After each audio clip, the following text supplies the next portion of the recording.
your stink eye. We try our best, and we're successful. Come watch our show. Bet River sponsors. It's time to start. Enjoy the show.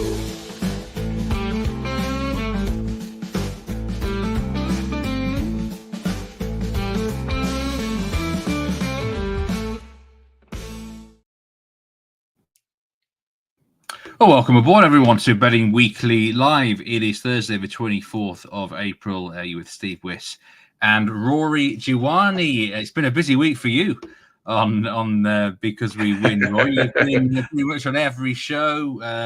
Been on Betting Weekly Tennis Live, of course, a new show which has started recently. How's that been going for you? It's been going all right. Yes, thanks, Steve. Good to be with you again. Last 2 days I've been with it. I was presenting yesterday with Tim Dennis, and on Tuesday I was the pundit. Unfortunately, my big tip was Suzanne Lamons to beat Emma Raducanu, but the Briton got it done. She's in action tomorrow.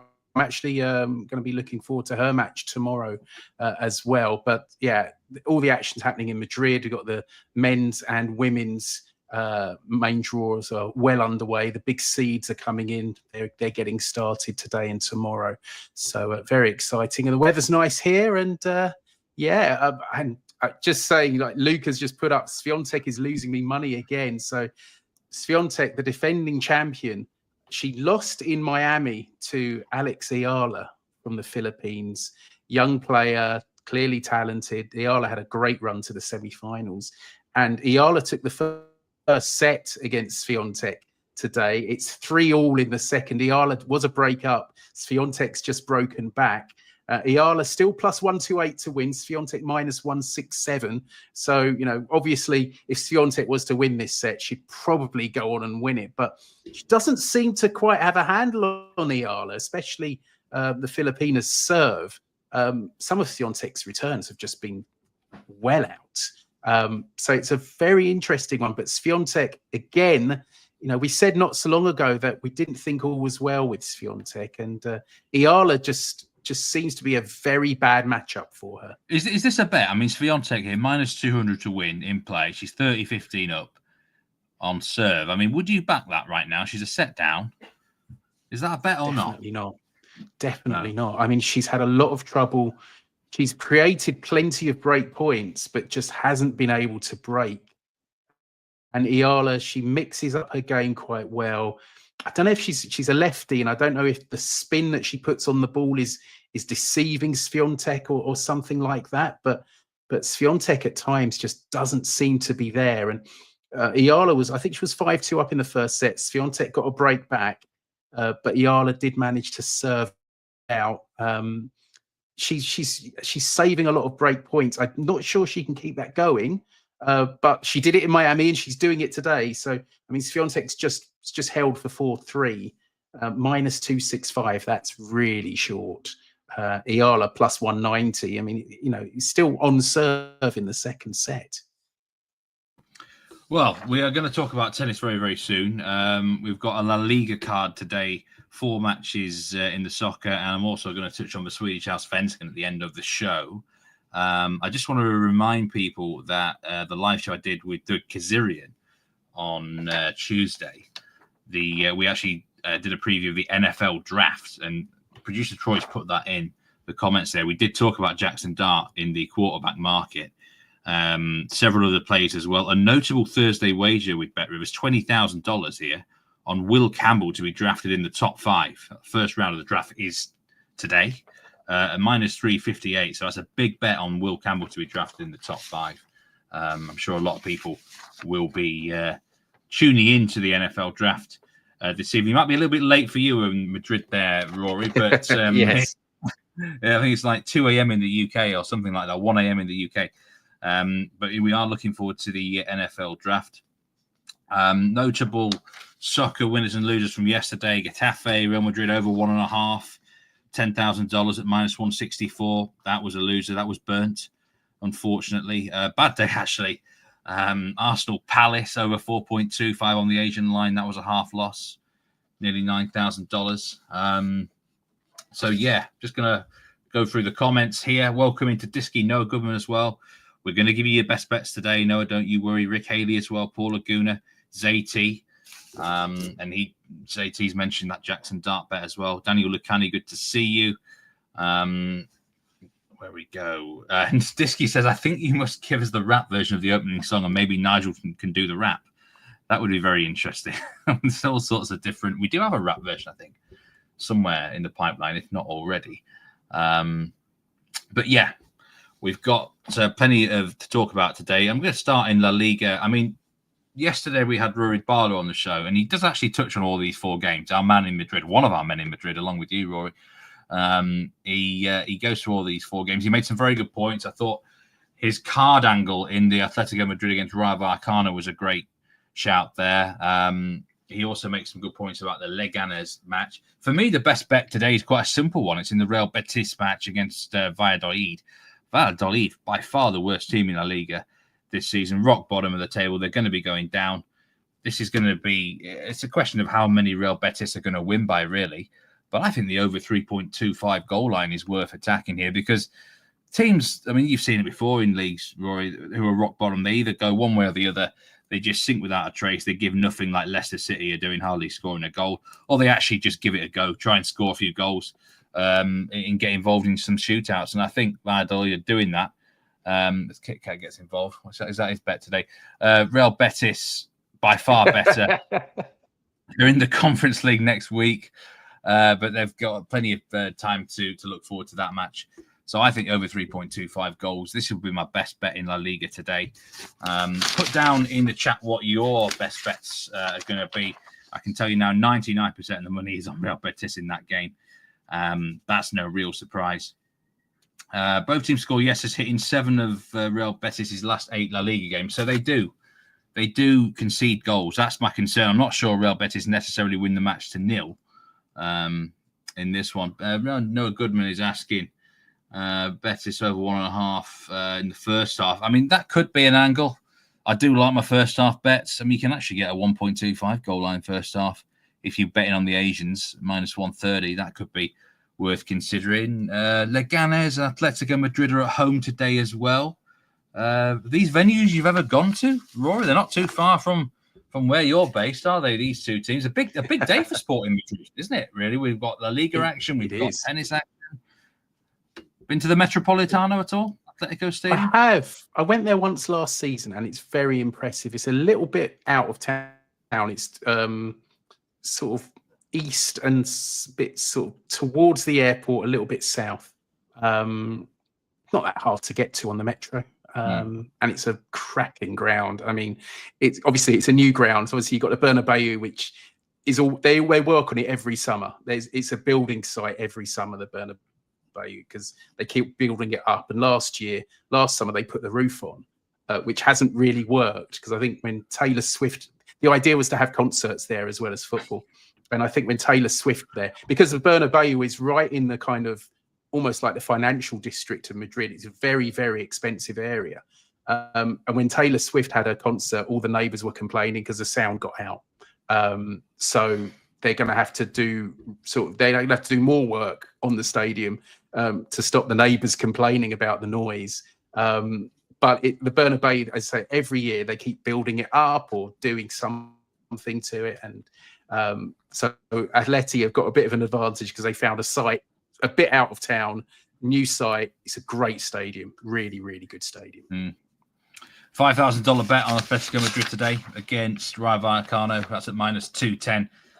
Rory Barlow yesterday did say he thinks Atletico will respond here. They just got beaten 1-0 away in Las Palmas in Gran Canaria at the weekend. So a reaction expected from Atletico Madrid. Local derby as well. I mean, Rory did mention the cards. You can actually get a card line over 3.5 at minus 121. So if it does get spicy, that does look a little bit low. And he mentioned a player card in that game as well. I think it was over plus 400. I'm just trying to find his latest price. You'll have to look back at his show yesterday for that.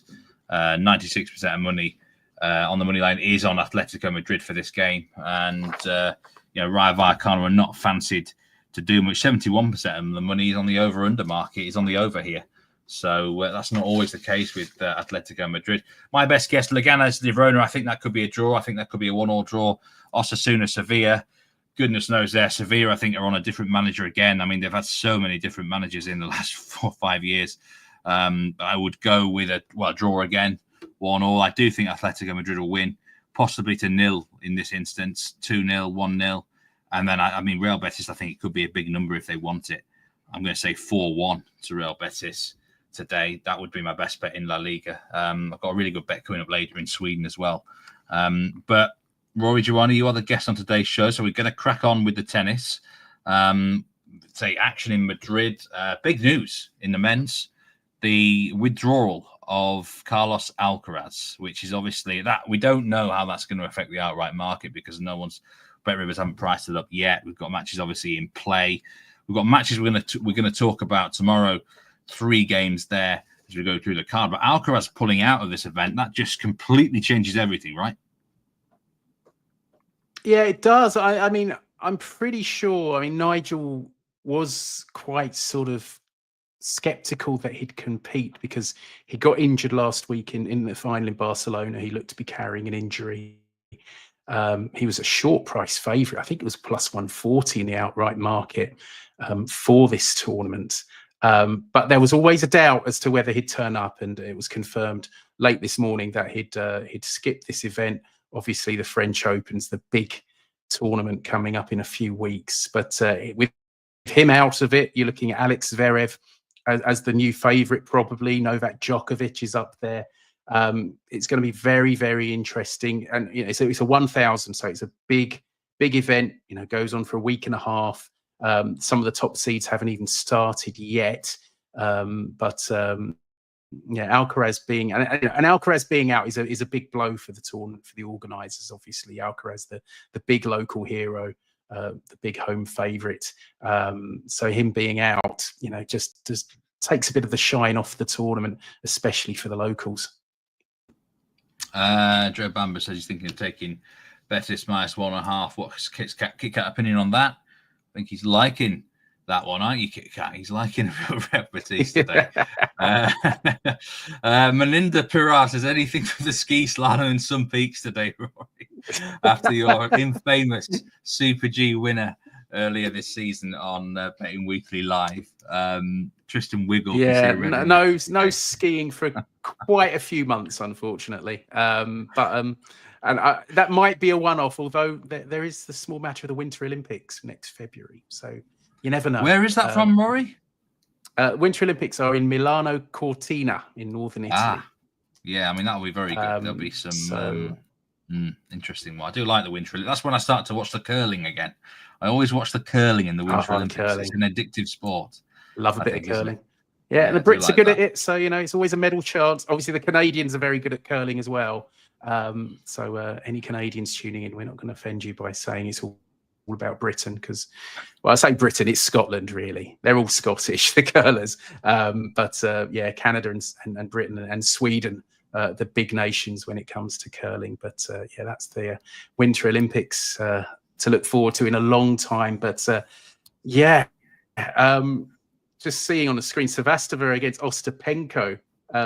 That's in play, and Sevatsova took the first set 7-6. She took the first set on the tiebreak. So well done, Brian, there.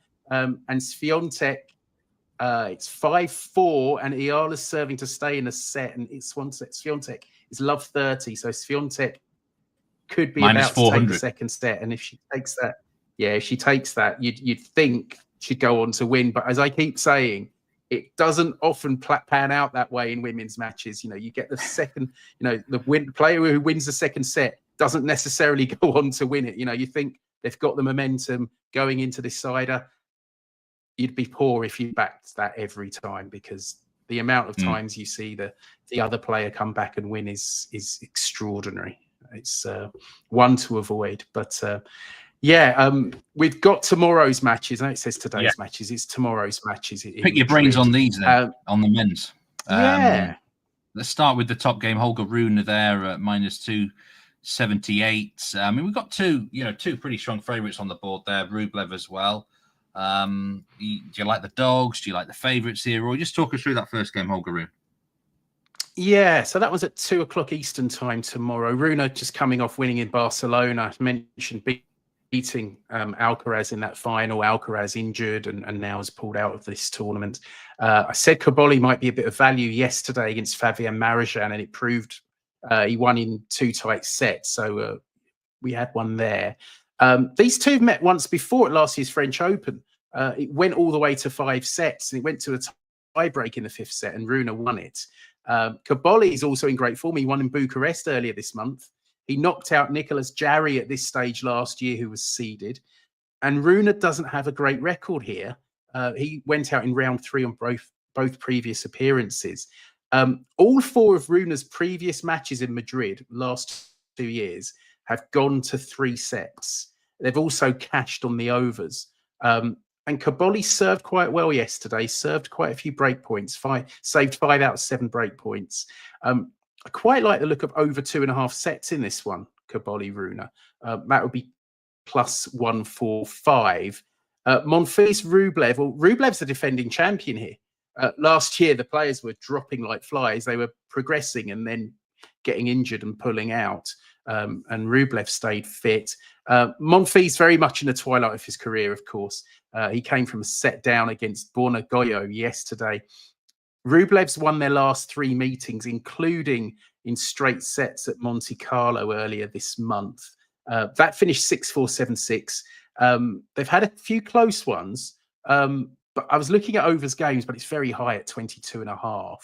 But Rublev minus 1.5 sets, so on the set handicap, effectively straight sets, is plus 130, and I thought that looked like a bet, because Rublev, he should win this. I mean, Monfils did play yesterday. He has, he's used to the courts a bit more than Rublev, obviously. But I thought Rublev in straight sets might be worth a shout. So that was the 2, and then the third men's match, Ben Shelton against Mariano Navone. Just go back to the men's. If this was on a normal clay court, in normal clay court conditions, Navone might well be the favourite here, or it would certainly be Pickham. But Madrid's at altitude, so it helps the big servers like Shelton. He is the favourite, minus 125. Although Navone had a great warm-up yesterday against Giovanni Impecci Pericard, another big server. He broke the Frenchman once in each set. Shelton's won both their previous meeting in straight sets, including at Indian Wells earlier this year, but this is their first meeting on clay. He made the final in Munich last week, falling to Alex Zverev. Honestly, I don't have a clue how this one will go. I think it's a really, really interesting match, between a very exciting player and a very good clay court specialist. They both fell early last year.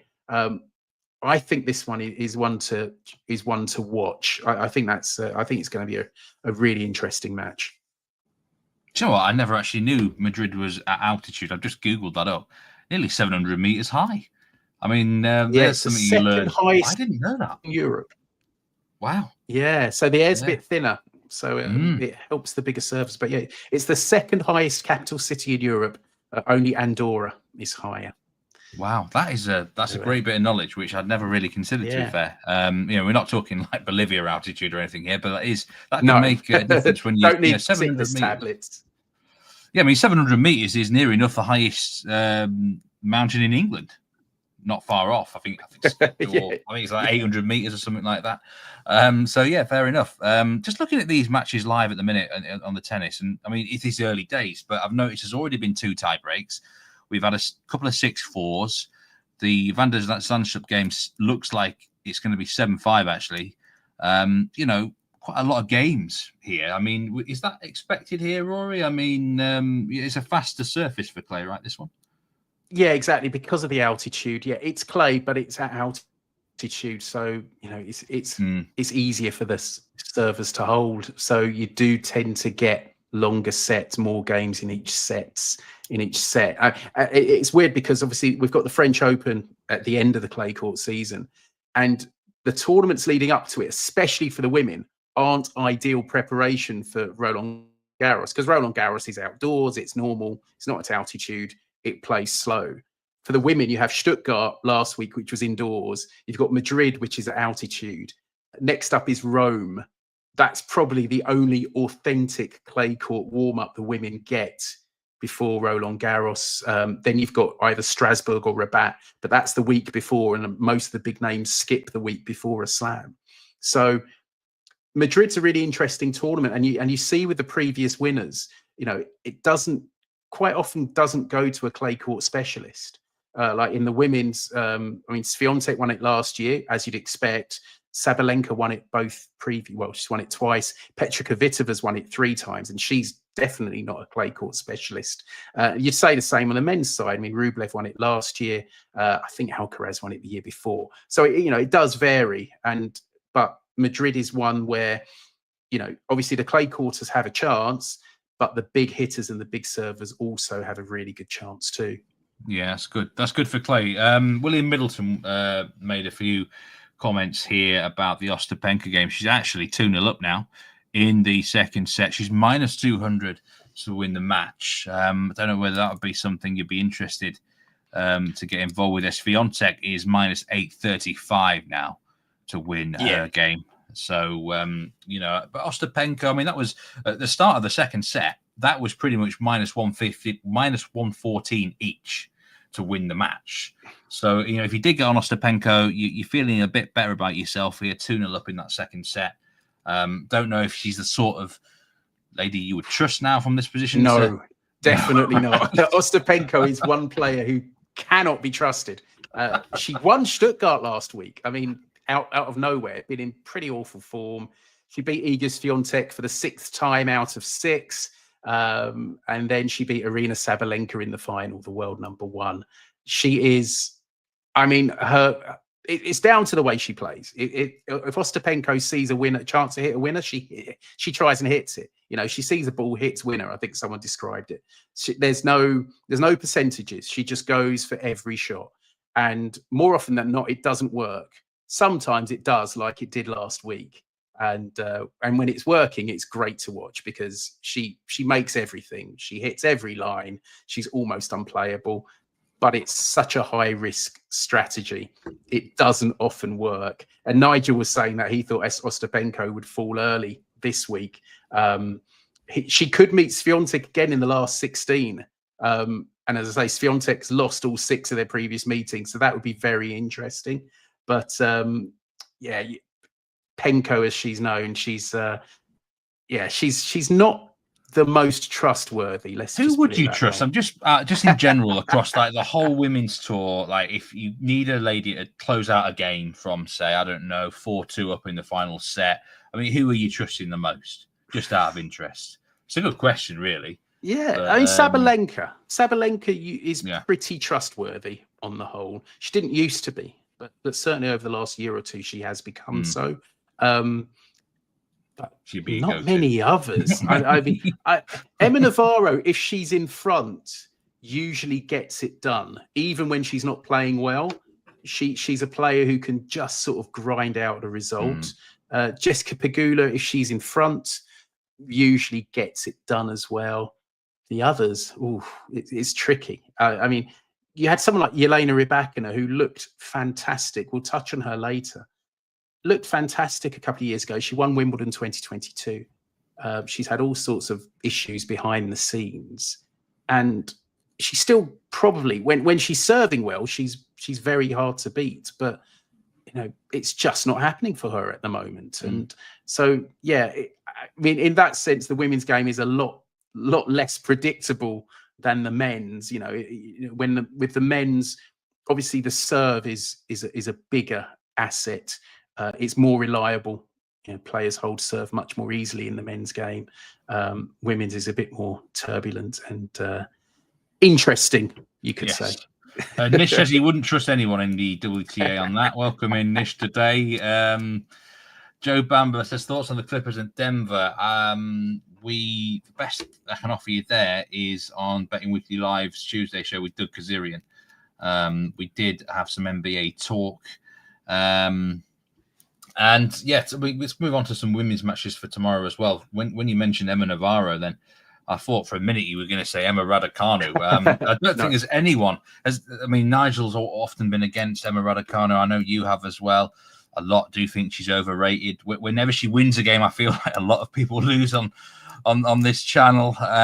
This is a close betting heat. Emma Raducanu against Marta Kostyuk here.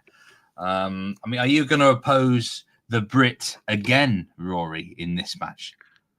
I actually like Raducanu here. I opposed her in round one with Suzanne Lamons. Raducanu served well, to her credit. She was hanging on, especially in that first set, and she was a breakdown early in the second. She managed to come through. Lamons made a lot of double faults at important times. The part of the reason I'm going for Raducanu is Kostyuk's got a terrible record in Madrid. She fell to Maya Sheriff at the first hurdle last year. She fell to Camila Osorio the year before. I actually was there for that one. It was very hot, and Kostyuk almost looked like she melted in the heat. And the year before that, 2022, she beat Clara Towson in round one. And then in round two, she lost 6-2, 6-1 to Emma Raducanu. That was their only previous meeting. Now, Kostyuk, apart from reaching the final in Stuttgart last year, her record on clay is nothing to write home about.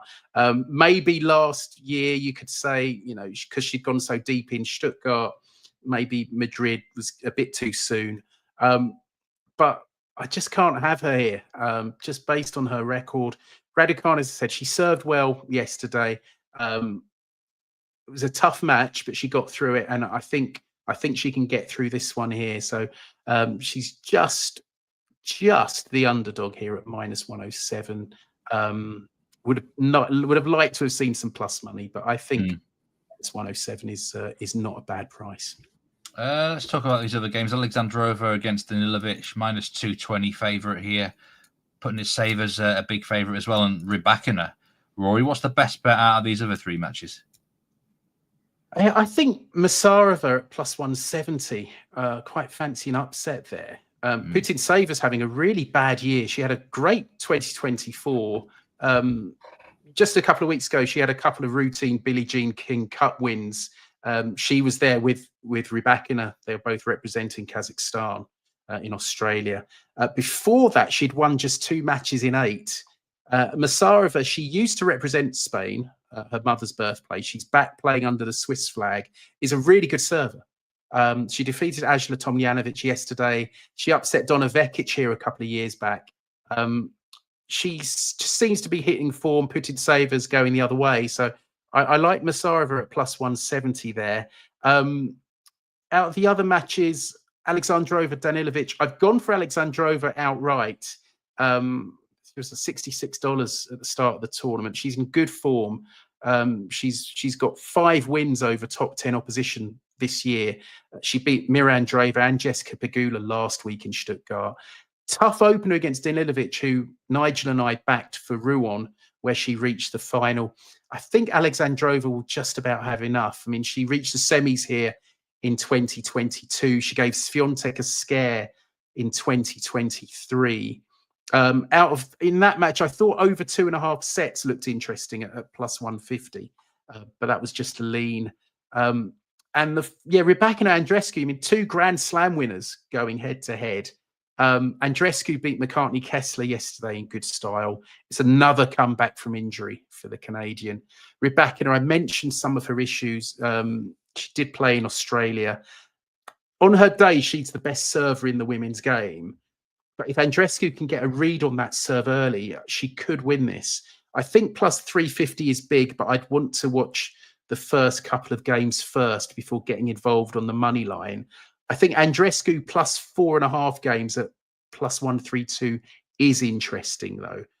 If I had to have a bet before it started, that would be it. But I think for me, that's one to obviously you can bet in play, you can watch it on Bet Rivers. I think just see the first couple of games, see how Rebela is serving, see how Andreescu is dealing with that serve, and then bet accordingly. Yeah. It's interesting thoughts there. Nish says he likes Emma. He's on Emma to get to the final. Put that on your bet slip, eh? Emma to reach the final. You've got Navarro and play. You've got Raducanu and Navarro in your pocket, haven't you? Oh, If you yeah, put that on your both bet of slip. Reminds me of it. I think there's a horse race coming up this weekend where there's 2 lossy mouths in the same race. Yes. Put that on your bet slip. But one's going to be out with a washing, though, I think. I think the grey mare, Lossymouth, will probably win, and the other one's going to be out the back of the telly. It's a commentator's nightmare, that, Rory, isn't it? Yes, For a commentator like yourself. Let's just see some other comments here. Embuelo Charles, so we did mention that match in the NBA with Doug Kazarian a couple of days ago, and it sounds like Joe, the Arsenal game hit you really bad last night. I mean, a lot of 2. I thought that would be an under, to be honest. I thought Arsenal would win that 2-0. I was a bit surprised that Palace came back. But yeah, we've got. I mean, just keep your eye on these live tennis games. Whilst I now go into a bit of Swedish action in the Allsvenskan with midweek card. There's 4 matches. There might be a few Chelsea fans keeping an eye on the Djurgården game. Djurgården against a team called Uster there, just been promoted. I wouldn't personally touch that one at all because the Conference League match against Chelsea next week may already be on the minds of Djurgården. One of the biggest matches they've ever had in their whole club career. The whole club history, sorry, not career. So I wouldn't get involved there. There is a match that's really interesting down the bottom there. Now, you may wonder how these teams are pronounced for those watching. It is IFK Norrkoping against IFK Goteborg. In other words, this is Norrkoping against IFK Gothenburg, famous club. Gothenburg, actually, my team I do support up there in Sweden. This, I think, will be a clear over. I think this is a match to get really stuck in with the goals. I mean, you can get over 2.5 goals at -140. This could be where my ladder comes out and looking at over 3.5 goals, even 4.5 goals. And there's 2 goal scorers that I really like in the game, Christopher Nyman and Max Fenger. Now, both of these guys have been in great form right from the start of the season, Swedish Cup into the league. They should be on penalty taking duty. You can back both to score any time here at plus money. And you can actually get a same game parlay, both of these players to score, Nyman and Fenger, at plus 800. But I really do think the Norrköping game against, say, IFK Gothenburg. I've got the scarf behind me, actually. This is a Gothenburg scarf, Rory. It's a very famous club up there. Very nice. You're right. Sven-Goran Eriksson was once the manager of them. Won the UEFA Cup. You might remember that one. I don't know. Possibly Dan Rover. I remember. But big club. Kind of a bit of a fallen giant in a way. I haven't won the actual league for many years, but I think it's going to be an attacking game. Both sides have been full of goals this season, especially Norrköping matches. So, and those 2 players, like I said, that would be my best bet of the day. Actually, I'm just looking to find the latest odds with Bet Rivers because it does sometimes change on air. But over 2.5 goals for this one is now -139. That's definitely a bet. Over 3.5 goals is plus 188. That's definitely worth a nibble as well. I think there's goals at both ends of the field. The other match there, the Varnamo game against AIK. AIK, very, very low scoring team. Don't concede many goals. That is played on a grass pitch, which sometimes misbehaves. I would look at under there, but -200, you're not going to get rich quick there, are you? Back in a -200 under 2.5 goals. So I'm not going to be too bothered there. And then a Gael against Bromma Poikina. That, I think, will be a home win. I think it'll be a low-scoring game. And Gael maybe win to 0 could be an option there. Another team from Gothenburg. There's loads of teams from that city in this league. But I do think they're the better team here. And plus 108, I think that could be worth a bet as well. So that would be my best bet of the day is the over in the Norrköping Gothenburg game. And then Gael to beat Bromma Poikina would be my second bet in Sweden today at plus 108. Just looking through the comments here. William Middleton asks, fade Rebela as a question mark, Rory. I mean, -500 favourite nearly. Yeah. I mean, I suppose if you want to fade, you want to look at handicaps maybe or a different angle. I don't know. Yeah, as I said before that match, I thought Andrescu plus 4.5 was interesting, but I think, as I say, that's one. See how Rebela is serving and see how Andrescu's dealing with the serve. I mean, So Andreescu coming back from another injury absence. She's been off for 6 months. Well, before last week, she played in Rouen last week, only lasted 1 match. Took Suzanne Lamons to a tiebreak. Looked good yesterday against McCartney Kessler. And, she's obviously very talented. She's won a slam. She's won 1,000 in the past, 1,000 events. So, Rybakina is almost more of an unknown at the moment, just because her form's been so poor. If she's going to get it together, Madrid should be the place, because she's got such a good serve.